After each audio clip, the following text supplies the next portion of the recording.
nakalabas na po ng bansa ang ilang air assets ni dating Congressman Zaldico. Kumpirmado ho ba ito?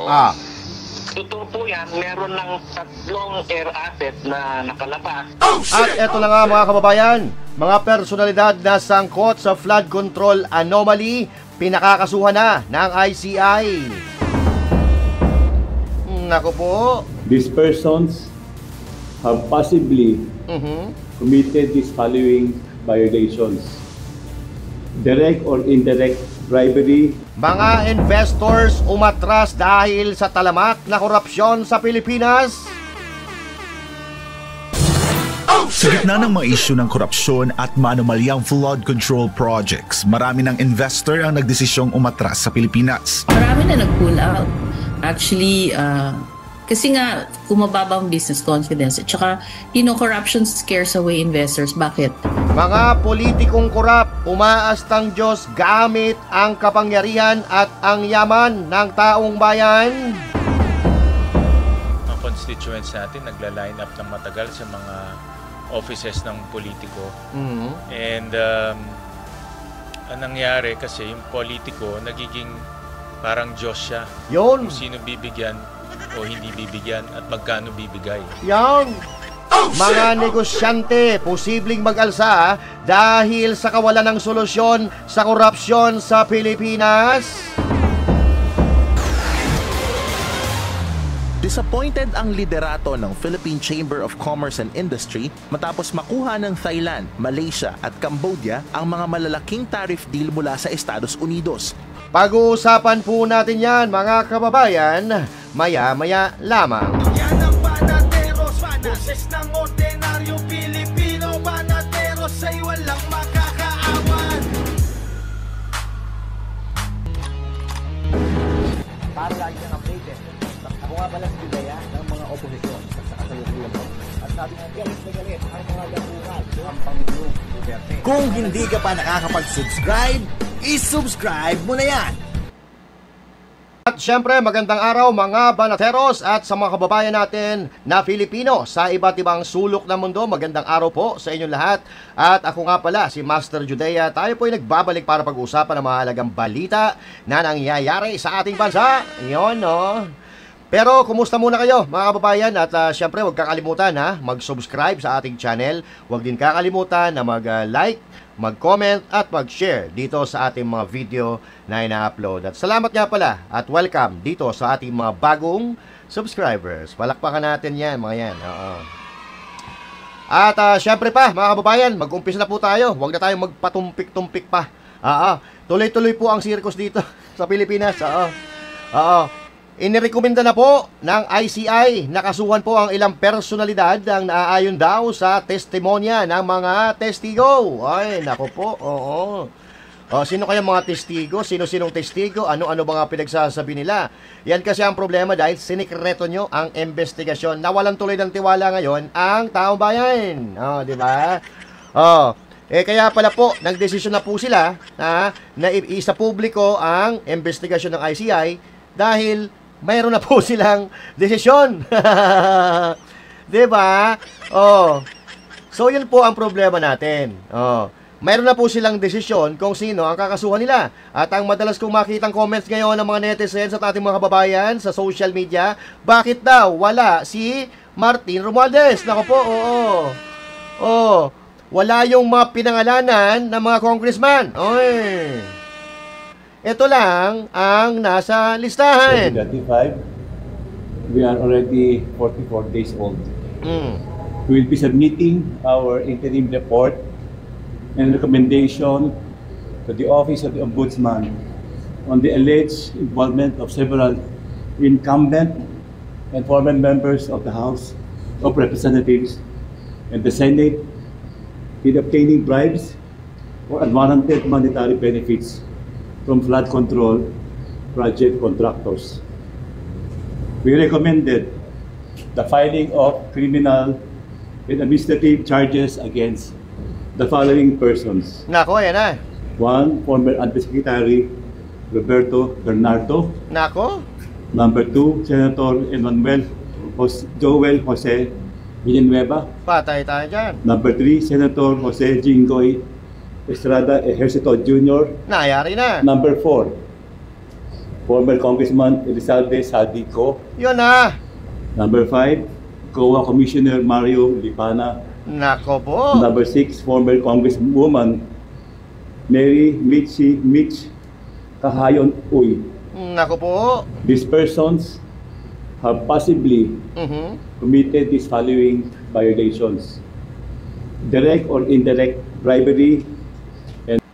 Ayan. So, direct or indirect bribery, plunder, etc., na po pwede pong ikaso sa kanila. At yung nakikita nyo po sa screen ngayon, sila po yung mga kinasuhan. O, inirekomenda na kasuhan po ng ombudsman. So, ang problema dito, mga kababayan, marami nagtatanong, bakit wala daw si Martin Romualdez? Kung pag-uusapan natin yung indirect, direct or indirect bribery, base doon sa mga testimonya ng Diskaya, testimonya ni Gutesa, testimonya ni Alcantara, medyo may kinalaman.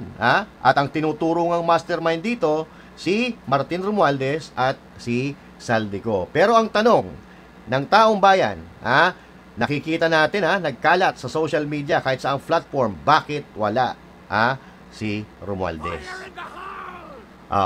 So now, mga kababayan, tatanungin ko kayo, mga banateros, ano ang opinion nyo dito? Kasi medyo naguguluhan ho ako dito. Iba ang inaasahan natin na mga pangalan na makakasuhan kumpara dito sa mga pangalan na nasa ating harapan. Alam nyo, ang kukupad nila magsikilos, pero sablay. Ang sabi nila, mga kababayan, iniimbestigahan nila na maayos itong flood control anomaly para mapatunayan or mapanagot ang tunay na may kasalanan at yung mastermind. So, nasaan po dito yung mga kongresista na napangalanan? Ilan lang kongresista dyan? 2 lang. Tapos, 2 senador. Tapos, mayroong DPWH, tsaka COA. Anak ng COA. Anak ng COA ka talaga. So, sa 44 days ninyo na pag-iimbestiga, ito lang, ito yung nakita nyo na may posibilidad na sila ang gumawa. Anak ng COA, kung saan nakatuon ang inyong mga mata. Kaya ayon, yung mga air assets ni Saldico, ayon, nakalabas na ng bansa. Nakapuslit na ng Pilipinas nang hindi natin namamalayan. Kung talagang desidido ang mga ito na maparusahan na may kasalanan, gagawin lahat nila ng kapamaraanan para mapigilan ang paglabas ng mga ari-arian ng mga taong nasasakdal o yung mga tinuturo na may kinalaman. Wala Pinabayaan nila kasi kanina, may balita na ito, 3 air assets ni Saldico nakalabas na sa bansa. So, papaano pa natin mababawi kung sabi nga ng ICI, hindi nila alam ang whereabouts ni Saldico Pal? Anong gagawin natin dito? Unang report po na nakalabas na po ng bansa ang ilang air assets ni dating Congressman Saldico. Kumpirmado ho ba ito? Totoo po yan. Meron ng 3 air assets na nakalabas. 2 helicopter at yung isang fixed wing, yung tinatawag nating Gulfstream G350. Yung nauna pong nakalabas ay nung... kumpirmado 3 air assets nakalabas na ng bansa. ICI, ano inyong ginagawa? Walang hiya. August 20, yung isang helicopter, at noong August 16, yung Gulfstream 350. August pa po ito. At yung pangatlong aeroplano naman, yung helicopter na isa pa ay 11 September.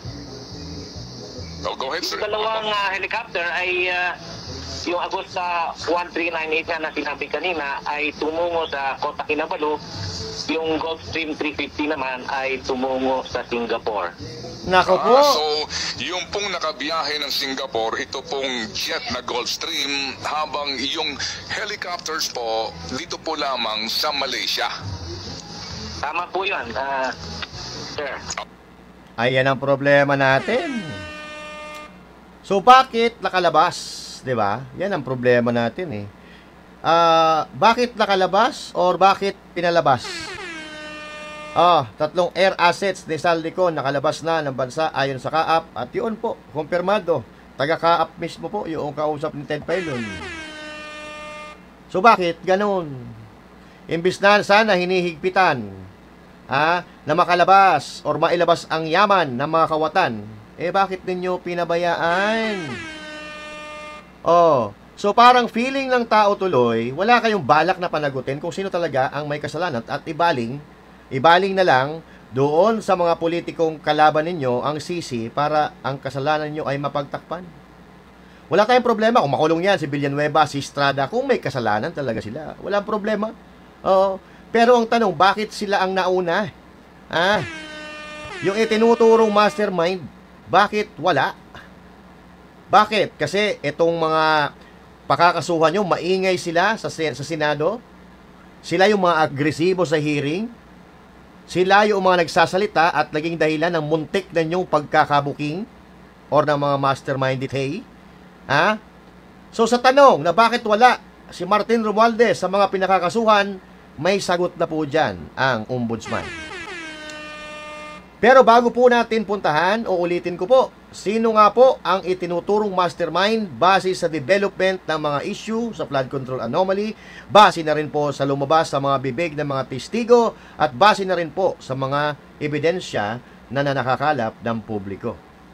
Sino po ang mastermind daw, di umano? O comment nyo dyan sa comment section para malaman din ng ating mga kababayan na anga pa rin at hindi pa rin nila alam. Pero ang tanong kasi, bakit ganito? Nako po, bakit ganire? Hindi plunder, kundi gross negligence lang. Gross negligence. Walang kaso si Martin. May kaso pero gross negligence. Kapabayaan lang ang ikakaso sa kanya ayon kay Boying Rimulya. At basahin po natin ang kanyang paliwanag. Ipinaliwanag ni Ombudsman Rimulya na maaaring managot si dating House Speaker at Leyte 1st District Representative Martin Romualdez sa kasong gross negligence. Kung walang matibay na ebidensya para sa kasong plunder kaugnay ng mga irregularidad sa flood control projects. Ayon kay Rimulya, ang isang pwedeng theory ay gross negligence. Speaker of the House siya, Martin Romualdez, at siya ang pumili ng chairman ng Appropriation Committee. Kahit di siya nag-participate, dapat inaalam niya rin kung anong nangyayari sa pondo ng bayan. Sa ilalim ng revised penal code, ang gross negligence ay may parusang mula aresto mayor hanggang prison correctional. Depende sa bigat ng kasong resulta kung ito ay sinadya. Ang pahayag ni Rimulya ay kasunod ng mga tanong kung dapat bang panagutin si Romualdez sa mga irregularidad na lumilitaw sa investigasyon ng Independent Commission for Infrastructure or ICC hingil sa mga ghost flood control projects na pinondohan ng bilyon-bilyong piso ng bayan. So yan po. Ano to? Bendalo? Kasi you can bend the law sabi ni Rimulya Di ba? Ang galing naman ni Mr. Bend. Mr. Bend! Go, go, go lang Go, go, go lang po, Mr. Rimulya, and go save the King Crocodile. Parang nangyayari lutong Macau ito Dahil di na kayang pagtakpan at mahirap nang sabihin na wala siyang kasalanan, gross negligence na lang. Babaan ang kaso. Na kung tutuusin, hindi naman mangyayari ang lahat ng ito kung wala po ang go signal nitong mga ito. And that is exactly the reason why Boying Rimulya is sitting as an ombudsman right now.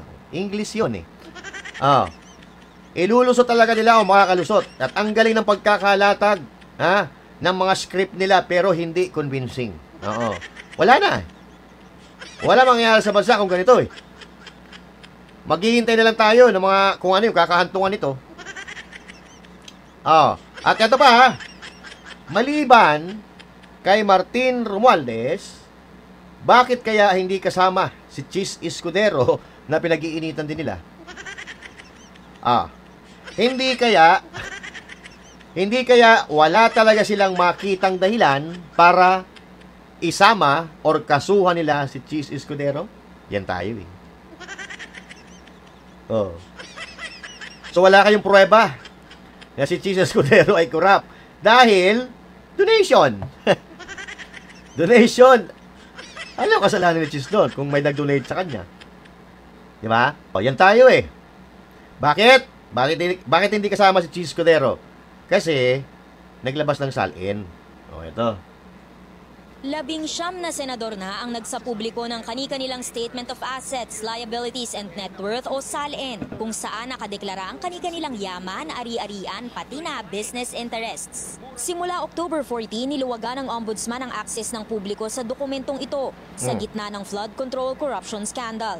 Sangkot umano sa pagtanggap ng kickback mula sa flood control projects, sina Senador Cheese Escudero, Jinggoy Estrada at Joel Villanueva na paulit-ulit nang itinanggi ang mga paratang.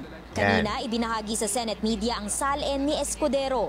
Idineklara niya rito ang net worth na nasa 18.84 milyon pesos.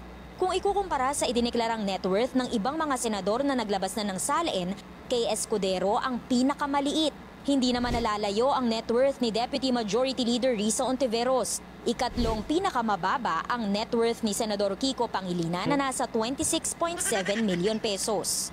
Kung pagbabatayan ng mga idineklarang net worth ng mga senador so far, maituturing na pinakamahihirap sina Escudero, Ontiveros at Pangilinan. Kusa nilang ibinigay sa media ang kani-kanilang SALN. Yan, mga kababayan. Yan ang problema. Siguro umabot sa mga 200 million or mga 300 million or 1 billion ang SALN ni Escudero, malamang kasama siya doon sa dalawa. Joel Villanueva, Jinggoy Estrada. Kaso, paano mapapatunayan yan? Siya nga yung pinakamahirap na senador. Napaso sila kay Cheese Escudero. Yun ang problema natin. Maliwanag po, di ba? Bakit hindi nila sinama si Cheese Escudero? Kasi nga napaso. Hindi tatayo yung kaso na ikakaso nila na ipafile nila kay Cheese Escudero. Paano mo mapapatunayan yan? Ang liit nga ng SALN ko Tapos sasabihin nyo, nagnakaw ako. Papaano na lang yung mas malalaki ang SALN kaysa sa akin, yung 1 billion. Yung 500 million. Di ba? Kasi may mga kakampi sila na masasagasaan. Nandyan si Soto, nandyan si Lacson. Di ba? At kung sino-sino pa na mga kampi nila na mahalata mapag-uusapan kung bakit kakasuhan si Cheese Escudero at sila hindi. So yan ang problema natin dito sa Pilipinas, mga kababayan. Tinitingnan nila kung sino kakasuhan nila, di ba? Kung ba parang nag-trip lang. Kung walang kikilos dito sa mga nangyayari sa Pilipinas, wala na. Maghihintay na lang tayo talaga sa susunod na mga ayuda Baka sakali, swertehin ka na, makatanggap ka na. Di ba? Kasi lahat ng ito, nagsimula ito sa ayuda. Doon po naubos ang pera ng Pilipinas. Kunyari, ayuda, pero galing pala sa ang pondo sa flood control projects na ang resulta, naging ghost project. Di ba? So, abangan na lang natin ang mga susunod na kabanata. Malay mo, baka sa susunod na ayuda, mabigyan ka na. Para makatikim ka man lang noong mga pera na napupunta sa bulsa. 'Di ba? So now, speaking of ayuda. Eto na, baka makatanggap ka na nga talaga. So doon sa mga nakakatanggap ng ayuda, katapusan na. Mag-uundas. Nakapag-payout na ba? Anong date na? Ano bang date na kukuha yung tupad?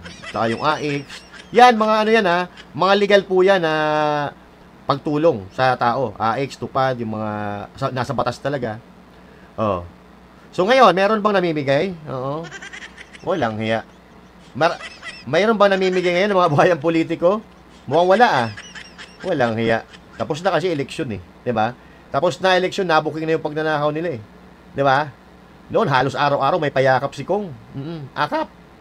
Bakit ngayon? Kahit doon sa mga apektado ng mga kalamidad, ni isa walang namimigay ng akap. Dati akap. Ngayon tapik lang sa balikat. Putang ina. Bakit ganun kabaliktad? Oo. Kung kailan kailangan, hindi na pakinabangan. Oh, sabagay, hindi naman talaga mga Pilipino nakikinabang kundi yung mga politikong kawatan. Yan. Wala naman silang pakialam kung mabigyan ka o hindi. Importante, sa kanila, ma-release ang budget. And, when the budget is released, the magic happens. The magic happens. Kunyari, mamimigay, di ba? Kunyari, mamimigay ng ayuda. Nakalagay sa papel, sa kontrata, or sa rules and regulation, 10K. Pero napupunta doon sa recipient, 3K. Oo. Saan napunta yung 7K? O, di ba? Instant milyonaryo ang mga buhaya. O, sa dami ng pondo dyan, lahat ng mga buhaya nagsitabaan na. At ang paborito talaga nilang lantakan ay yung mga AIX, tupad, akap, yung mga nagbibigay ko ng tulong na pera sa sambayan ng Pilipino. Cold cash po yun, mga kababayan. Withdrawin sa bangko, ipamimigay. Ang tanong, binigay ba lahat? Di ba? Ang problema kasi, pag ikaw ang may hawak ng pera, ang tingin mo sa sarili mo, Diyos. Diyos na. Pag hindi kita kakilala, hindi ka kaalyado, at ayaw mong makinig sa mga sinasabi ko, kumukontra ka sa mga sinasabi ko, tablado kang bata ka. Dahil ang Diyos nila ay kung sino ang may hawak ng pang-ayuda. Diba? Congressman, pasok. Where do you suggest we can allocate this? Itong 256, I would assume pumunta to largely to yung mga paboritong programs, no? Like MAIP, AIX, Tupad. It's the AIX from DSWD, Tupad of DOLE, and MAIFIP of DOH, and then yung tulong doon ng program ng CHENFO. In your opinion, itong 256, anong magandang paggamitan yan? Yes, thank you, Senator Win, for pointing this out. We agree. I think the reason that these programs are susceptible to being treated like pork is that to a large extent, the legislators have an exercise over how these are implemented. And as we said, no matter how well-meaning a lawmaker is, we understand that the lawmakers want to help the healthcare, the education. These programs are designed in such a way that they foster a system of patron-client relationships, mga guarantee letters. So, nakadetermine siya based on sino yung kakilala na senator or congressman rather than a guarantee to the right to health and the right to education and the right to financial assistance. We're not saying to scrap health assistance, we're not saying to scrap employment assistance. What we're saying po is we have to remove the tendency, the system, the incentives for lawmakers to use these to foster dependent patron-client relationships and instead imagine a rules-based, rights-based system of providing these services to the people. I agree with you. To be honest, it pains me to see that some people, mga constituents natin, nagla-line up ng matagal sa mga offices ng politiko. And ang nangyari kasi, yung politiko, nagiging parang Diyos siya. Yun. Kung sino bibigyan o hindi bibigyan at magkano bibigay. Yan. So, we're giving the power of life and death to the hands of the politician, which is not the right thing to do. Ayun, mga kababayan, real talk yun, di ba? Tama Tama si Gatchalian. Pag politiko ang may hawak ng pera, siya ang hari, siya ang king, siya ang Diyos dahil siya ang nagde-decide kung sino ang bibigyan at kung magkano ang ibibigay. Kung matatandaan nyo, nire-require, di ba, ng ating mga kababayan, nire-require natin na ipakita sa taong bayan ang listahan ng kanilang mga nabigyan. Kung talagang tunay yung kanilang pamimigay, bakit hindi mailabas yung listahan? Di ba? Sa publiko, ipasa publiko sa website ng mga congressman, sa website ng kung saang website, listahan ng mga pangalan na nabigyan at kung magkano ang ibinigay. 'Di ba? Doon pa lang malalaman mo na bakit ayaw nila na na ilabas yung listahan. Kasi nga magkakabukingan. Kapag nandoon yung amount na binigay nila at hindi yun talaga ang natanggap, magrereklamo yung taong bayan. Yung kunyari, ako nabigyan ako ng 3,000 pero nakasulat doon, ang binigay sa akin 10,000, abay talagang magrereklamo ako. At ang isa pa, kapag nakulayan ka, nakalaban, hanggang tingin ka na lang, hindi ka talaga mabibigyan. Yan ang tinatawag na gatas ang Pilipinas. Yan ang tunay na kalakaran sa mga assistants na yan, mga kababayan. Lugi tayo kasi tayo ni minsan di tayo nakatanggap yan eh. Di ba? Ikaw, na nanonood, nakatanggap ka ba niyan? Mapapasana all ka na lang eh. Di ba? Sana all nabigyan. Oo. Sana all talaga. Oh, yung mga ayaw magtrabaho, may pakonsuelo. Pero yung mga nagtatrabaho, kinakaltasan ng gobyerno, nga na lang tayo. Tapos makikita mo namimigay ng ayuda doon sa mga walang trabaho. Di ba? Pero ang problema nila ngayon, yung consequence nitong mga ginawa nila, yung mga pagwawaldas nilang pera, pagnanakaw nila sa kaban ng bayan. Ang problema nila ngayon, kung paano ibabangon ang ekonomiya. Yan ang problema sa mga politiko, sa mga leader na hindi marunong sa pamamahala. 'Di ba? Hindi nila alam kung paano o ano yung magiging future or consequences dito sa ginagawa nila. So ngayon, nagka-letsi-letsi na. Hindi na nila alam kung paano ibangon ang ekonomiya. Kahapon, mga kababayan, pumalo sa 59.13 ang palitan ng dolyar kontra piso. Malapit na naman mag-senior citizen, ha? Ang galing mo talaga, Marcos Jr. Iba ka. You're the best. Another record high. High naman kayo talaga. Di ba? Sino may kasalanan nito? Di ba sila? Pero, nire-require tayo ni Claire Castro na tulungan daw natin ang pangulo niya para itaas ang ekonomiya. Yung pera ng Pilipinas, ibinulsa. Tapos, manghihingi ka ng saklolo sa mga Pilipino na pinagmukha nyo tanga. Di ba? So, ano nangyayari? Bakit ang ekonomiya ay bagsak? Wala na umiikot na pera sa market Nando na sa mga vault nila. Kaya nga tinawag yan na currency, di ba? Dapat yan, dire-diretso ang daloy. Kaya binabangko ang pera para nagagamit ng bangko, di ba? At umiikot ang pera sa ating bansa. Paano kung yung mga perang bilyon-bilyon nandun sa mga vault nila, nandun sa mga kwarto nila? Wala na talaga iikot. Wala nang pera na dadaloy sa Pilipinas. Kulang na ang current. So, ibig sabihin, pag ang tubig ay mababaw, madalang ang agos, maliit ang agos, mabagal ang agos. Pero ang tubig, kapag mas marami, mas mabilis ang agos. Ganon din po ang pera, kaya nga currency. Ang purpose niyan ay umikot para yung ekonomiya natin, sabay sa pag-ikot, tumataas din. Pero wala. Ano magiging consequence nito? Babagal ang ekonomiya, bagsak ang ekonomiya, at walang negosyanteng papasok at mag-i-invest sa bansa. At ang masama dito, wala na nga pumapasok, magsisialisan pa yung mga investors at mga negosyante at pupunta doon sa mga bansa na maayos ang ekonomiya. So ito masaklap dito. Nakikita ko na kung saan papunta ang bansa na ito. Nakikita ko na kung ano ang magiging future ng administrasyon ni Marcos Jr. Ito, panoorin po natin. Marami ng investor ang umatras dahil sa takot at kawalan ng tiwala sa gobyerno. Bunsod ng talamak na korupsyon ayon sa isang dating opisyal ng Bangko Sentral ng Pilipinas. Si Jason Rubrico, magbabalita. Sa gitna ng mga isyu ng korupsyon at manumalyang flood control projects, marami ng investor ang nagdesisyong umatras sa Pilipinas. Ayon kay Cora Guidote, dating head ng Investors Relation Office ng Bangko Sentral ng Pilipinas, patuloy na lumiliit ang tiwala ng mga negosyante dahil sa laganap na korupsyon sa pamahalaan. Marami na nag-pull out. Actually, kasi nga kumababa ang business confidence. At saka, corruption scares away investors. Bakit? Kasi it increases the cost of business. Siyempre, manghihingi ng lagay yung mga people that they deal with in government. If I'm an investor, asan ang ROI ko? Asan ang return on investment ko? Wala, di ba? So, I would rather invest in other countries where I can make more money and it will be easier for me to do business in those countries. Ayon kay Guidote, sa nakalipas na 3 taon, nagnegatibo ang net foreign direct investment sa bansa. Ibig sabihin, mas maraming kapital ang lumalabas kaysa pumapasok.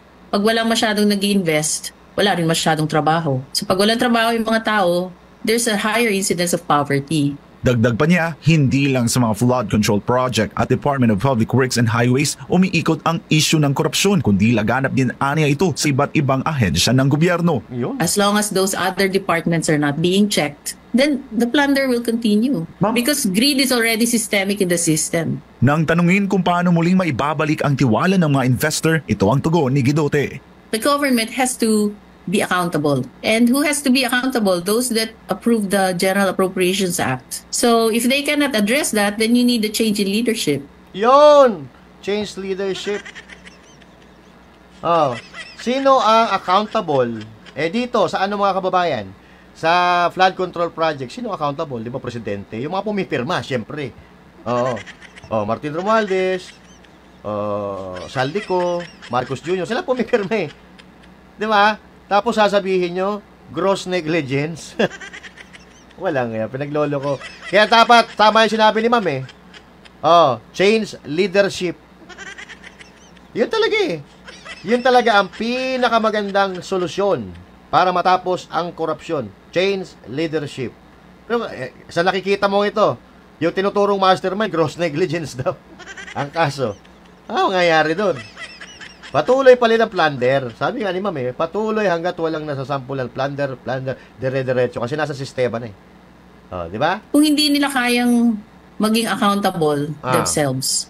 And I think that's almost an impossible demand for them to do because they want to stay in power. So, we will have to demand for a change in leadership. Hopefully, the president resigns.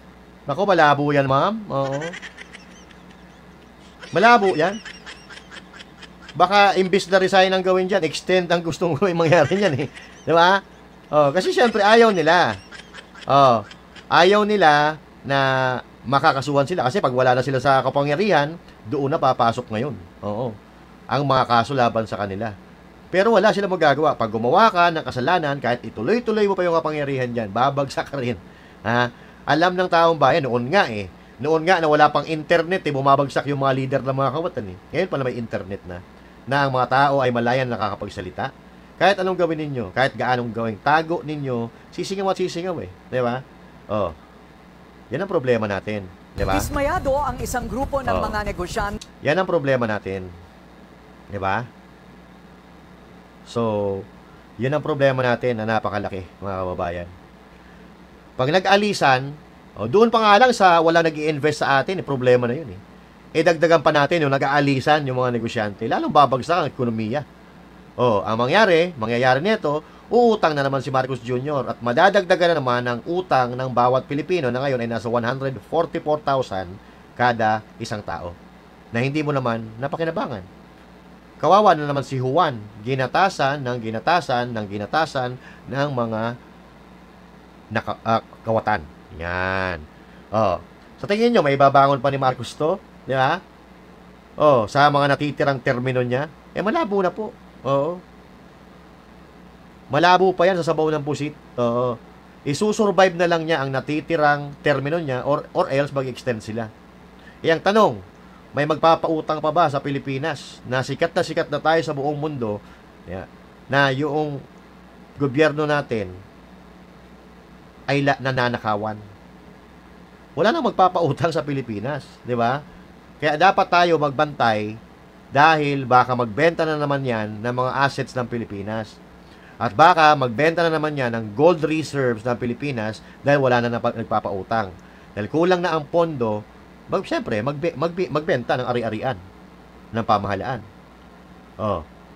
Kapag nangyari yon, wala na. Lubog na talaga ang Pilipinas. At mangyayari yan. Maghintay tayo. Walang ibang pupuntahan ito, mga kababayan.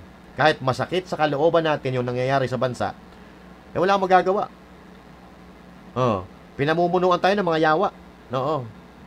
Ang magagawa na lang natin, panoorin kung paano bumagsak ang Pilipinas. Kasi hindi sila nakikinig eh. Hindi sila nakikinig doon sa mga eksperto. Dahil kung anong gusto nila mangyari, at kung ano yung naaayon sa gusto nila, yun ang nangyayari. Nangyayari na nga eh. Sinasabi ni BP Sara na House of Cards, malapit nang bumagsak. Konti na lang, bibigay na. Yung ibang marunong mag-analyze, alam na nila kung ano nangyayari, ano mangyayari. Si Claire Castro nga, humingi na ng saklolo, di ba? Na tulungan nyo, imbes na mag-rally kayo, tulungan nyo na ng Pangulo. Yung mga ahensya ng gobyerno, nagkakagulo-gulo. Ito ay napakalaking indikasyon na hindi maganda ang tinatakbo ng bansa, ng bansang Pilipinas.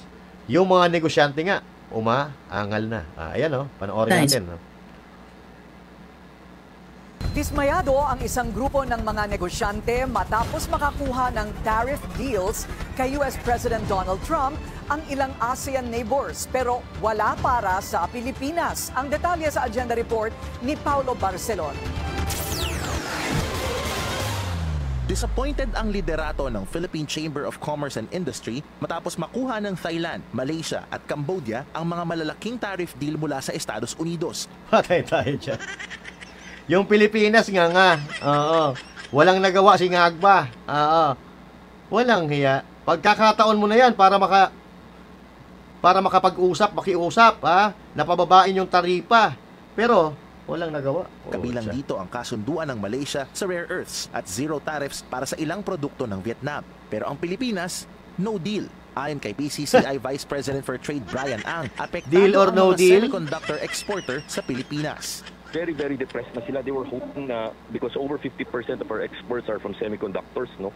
So very depressed sila na wala pa ring lumalabas na positive feedback on this sectoral tariff. We are shocked that this news came out. We were expecting a little bit of good news now because we have been negotiating for at least sectoral tariff relief when it comes to our semiconductor industry. So what's happening is the total opposite. You see our neighbors getting special tariff exemptions, and the Philippines has so far received none. Dagdag pa ni Ang, dapat tumingin ang pamahalaan sa mga posibleng kapalit o konsesyon mula sa Washington tulad ng pagtiyak na mananatili sa Pilipinas ang mga call center operations. Nako po, yari tayo dyan. Oo. Sipin mo na lang yung mga kapitbahay mo. Magkakatabi kayo, nasa townhouse kayo, no? 1, 2, 3, 4. Okay, magkakatabi kayong ganyan. Yung kapitbahay mo, nasa kabilaan mo, binigyan. Tapos ikaw, hindi ka binigyan. Ano mararamdaman mo? Ha? Mag-iisip ka. Bakit kaya hindi ako binigyan? Bakit kaya hindi ako pinagbigyan? Ano kaya ang problema? Bakit? Doon pa lang mag-iisip ka na eh. Gagawin mo na ang lahat para malaman mo kung bakit nangyayari yan.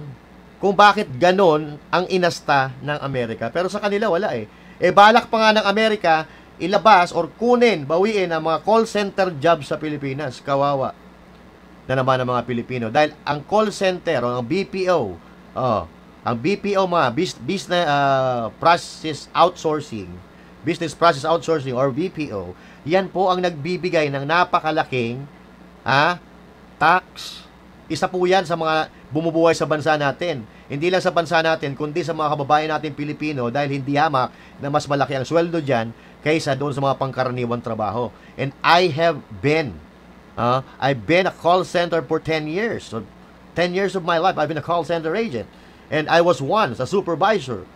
And I love call center. And that may kaugnayan sa buhay ko yan. Malaking tulong sa buhay ko yan. English ako, no? Siyempre, call center agent eh. Diba? Call center supervisor eh. Diba? So ngayon, kung halimbawa, tatanggalin yan, yung taripa mo nga, 19% na, tapos tatanggalan ka pa ng income, kawawa ka. Akala ko ba kakampi natin ang Amerika? Akala ko ba naglulumod tayo sa Amerika, tayo uunahin nila. Bakit yung kapitbahay natin ang inuna nila? Kawawa Pilipinas talaga. Oo. Paano hindi kawawa? Ang presidente mo nga ba? Patay na. Yan ang problema. Sa gitna ng mga debate sa US Congress tungkol sa Keep Call Centers Bill na maaaring makaapekto sa IT BPM industry ng bansa. So diversify. Ani Ricafort, makatutulong ang diversification para protektahan ang ekonomiya ng bansa sa mga susunod na taon ng administrasyon ni Trump. Ayon naman kay Palace Press Officer Claire Castro, dumadaan daw ngayon sa masusing negosasyon ang Pilipinas at Amerika, lalo na para sa sektor ng serbisyo at agrikultura, bagay na hindi raw dapat madaliin. Huwag tayo magmadali huwag tayo magmadali. Wala naman, yan eh. So yung mga call center, mga kababayan, ibabalik na sa Amerika. Ngayon, thousands, hundreds of thousands po ang empleyado ng mga call center sa bansa. So now, kapag binawi ng Amerika yan, saan na kayo magtatrabaho? Yung mga call center agents, yung mga managers, supervisors, and everyone. na nagtatrabaho sa Business Process Outsourcing or BPM daw ngayon. Ano ibibigay mong trabaho dyan? So, ang kasunod niyan, lalong maghihirap ang Pilipinas, lalong babagsak ang ekonomiya, lalong dadami ang magtitinda ng droga, lalong magdadami ang kawatan, lalong dadami ang kriminal, patay kang bata ka. Diba? Tapos sasabihin pa ni Claire Castro, huwag tayo magmadali. Nasusunog na yung bahay mo. Lumulubog na yung bangka na sinasakyan mo, chill ka lang. Huwag kang magmadali. Huwag kang magmadali. Huwag nating madaliin. Puta, 3 taon na kayo dyan. Puta, 3 taon na kayo dyan eh. Hindi na nga sasabihin na minamadali yan eh. Oo. Ano ba ang sasabihin mo madali? Yung 3 taon na inaasahan ng mga Pilipino, that's too much. That's too much for an administration na dapat ang isang administrasyon sa unang buwan, 6 na buwan, 1 taon pa lang, nagpe-perform na. May yan, kumakatiilong ko dito sa mga yawa na ito. Ito pa, at ang mga negosyante, mga kababayan, hindi yan basta-basta magsasalita. Dahil kahit anong mangyari sa ekonomiya, kung hindi pa ganun kadelikado at hindi pa ganun kalala, makakasurvive sila eh. Makakasurvive yan, mayayaman yan. Ngayon, nakikita nyo, kaliwat kanan na pagrereklamo na rin ng mga negosyante. Nagsasalita na sila. So ano sa tingin nyo nangyari sa Pilipinas? Kaya pa? Kung yung mga negosyante mismo umaangal na ikaw pa kaya na ordinaryo tao. Isang kahig, isang tuka, okay lang sa'yo. Por Diyos, por Santo naman.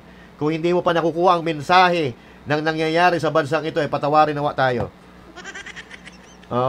Palubog na ang Pilipinas dahil sa magnanakaw na ito. Walang nagtitiwala sa Pilipinas dahil sa magnanakaw na ito. Kaya naghihirap ngayon ang Pilipinas dahil sa mga magnanakaw na ito. So lahat po na nangyayari ngayon sa Pilipinas, kung ano man yan, ay kagagawan yan na mga kurap, na mga politiko at mga personalidad na magnanakaw. At ang nangyayari, sila ang nagnanakaw, sila ang nagpakasarap. Pero tayo ang naghihirap. Yan ang problema. So under negotiation daw ngayon, ang Pilipinas at United States para pababain ng taripa. Your boss or your king was already given an opportunity to fight for what is right, or to fight for our freedom, to fight for a lowest tariff na ipapataw sa atin ng Amerika, but your king failed to do that. And what did your king said about the tariffs na ibinigay sa atin ng Amerika? Eto. You watch and learn. Sa tariff, how would you justify po sa Filipino people, especially to our small exporters and manufacturers, that a 19% tariff is acceptable or fair? Okay. So, paano mo paliwanag ngayon sa mga Pilipino na ang 19% na taripa na ipipapataw ng Amerika ay safe at advantage sa atin ng mga Pilipino kung saan tayo ay maliliit lang na mga investors, maliliit lang na mga importers, exporters. Bakit napakalaki? Ng porsyento. Ano sagot niya? It is not our decision. So I will justify any decision I make. But it's not my decision. That number doesn't come from the Philippine government. So you will have to ask whoever imposed the 19% tariff how they justify it. I couldn't answer it. Yan ang sinasabi natin eh. How can you justify? Tapos ngayon, magtanong daw tayo doon sa nagpataw ng taripa na yon. Tanungin daw natin si Trump kung bakit ganun. Nandun ka na eh. And that's your job to explain to the Filipino people why it's 19%. Kasi kayo yung nag-usap ni Trump. Di ba dapat tinanong mo kung why? Why is it too high? The tariff that you're giving to the Philippines is too high. Why? Nandun ka na. And now, you are actually throwing back the blame to the Filipino people or to the reporter who asked you that very question. Are you out of your mind? Nandun ka na. It's for that's an opportunity for you to ask Trump how, why. Why 19%? Can we do it? Can we do it a little bit lower? Instead of 17, can we make it 10%? Magkaibigan tayo. We are friends. We are friends. Donald Trump, we are friends. And you have a lot of assets in the Philippines. We have this EDCA in the Philippines. What about that? Right? You have EDCA, you have missile in the Philippines, and we are actually putting our nation in danger because we accept your soldiers, we accept your missiles, and we accept your armory. And that brings the Philippines into a dangerous situation. Kabaliktaran yung sinabi ni Trump dito. Sabi ni Trump, si Marcos ay tough negotiator. Weak ito. So kayo na po, mga kababayan, ang humusga. What will happen to the Philippines if we have a leader like that? Pagka nagka-let's-let's na, humingi ng gagawa sila. Hindi sila makikinig sa mga Pilipino, hindi sila makikinig sa mga nagpapayo sa kanila, gagawin nila kung ano ang gusto nila. Pag nagka-let's na, hihingi sila ng saklolo, tulungan daw natin sila. Pero hindi sila nakikinig ha. Ang ginagawa pa, patuloy kang binubudol, sinungaling ng sinungaling, pangako na pangako, hindi naman ginagawa. Now, kapag may problema, isisisi niya sa iba. Ngayon, tinatanong lang siya, how can you justify to the Filipino people if the 19% is fair or enough or advantage to the Filipino people? Nagalit siya. Hindi daw Pilipinas ang nagdesisyon. Of course, hindi ikaw magdedesisyon kasi ikaw, but you can make a decision if you're going to accept it or not. No. You can make your own decision. This is your country. The America can't decide for your country unless you are a puppet of America. Are you? Tapos, ibabalik mo doon sa nagtanong sa'yo, itanong mo kay Trump kasi siya nagpataw ng taripa sa Pilipinas. First things first, you are the president and you are the full capacity to talk to Donald Trump. And you're already there talking to Trump. Not unless you can't give any suggestions or hindi mo makontra si Trump at oo ka na lang ng oo kung anong sasabihin niya. Ganun lang yun. Diba? Sisisihin mo mga Pilipino. Sisisihin mo previous administration. You are always looking for a person to blame every time you commit a failure and every time you commit mistakes. And that's the indication and that justifies that you are really a weak leader. English na naman yan. English na naman. But anyway, mga kababayan, if you have a comment down below and we're going to talk about it in our next discussion. Anyway, my name is Master Judea. God bless you all. And to God be the glory. Magandang araw po sa inyo lahat. Goodbye!